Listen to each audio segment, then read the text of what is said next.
Abakuristaayo okuva mu Ekkanisa ya Uganda batendereza General Tumwine olw'obuweereza obulungi bw'akoze mu bifo eby'enjawulo by'aweerezzaamu era omulabirizi wa North Ankole Diocese asazeewo okusaba kwa leero kubeere mu maka ga General Tumwine mu disitulikiti y'e Kazo gy'agenda okuziikibwa. We have had a church service.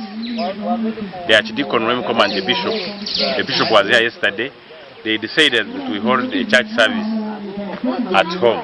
Abakuristaayo era basiimye General Tumwine okuwagira emirimu gy'Ekkanisa nga buli mwaka abadde awaayo obukadde 12 eri Ekkanisa okuwagira emirimu gyayo kw'ossa n'okwetaba butereevu ku kubunyisa enjiri ya Kristo mu disitulikiti y'e Kazo n'ebitundu ebiriraanyeewo. Sermons are going on, people are preaching, because General Tumwine has been in church.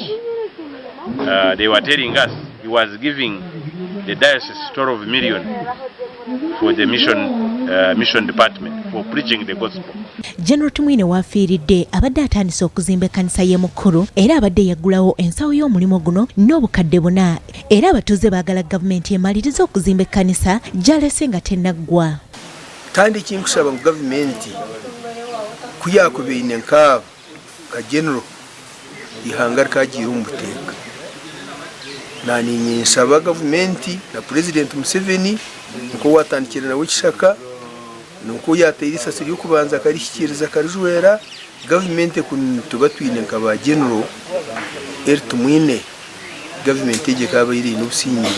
Kosi ya kuteesa akulira abakuristaayo b'omu ggombolola y'e Rwamikoma eyasisinkana n'omugenzi mu mwaka gwa 1996 ne basoma bonna ku Bulunga Primary School agamba nti Tumwine yava buto nga musajja w'amaanyi.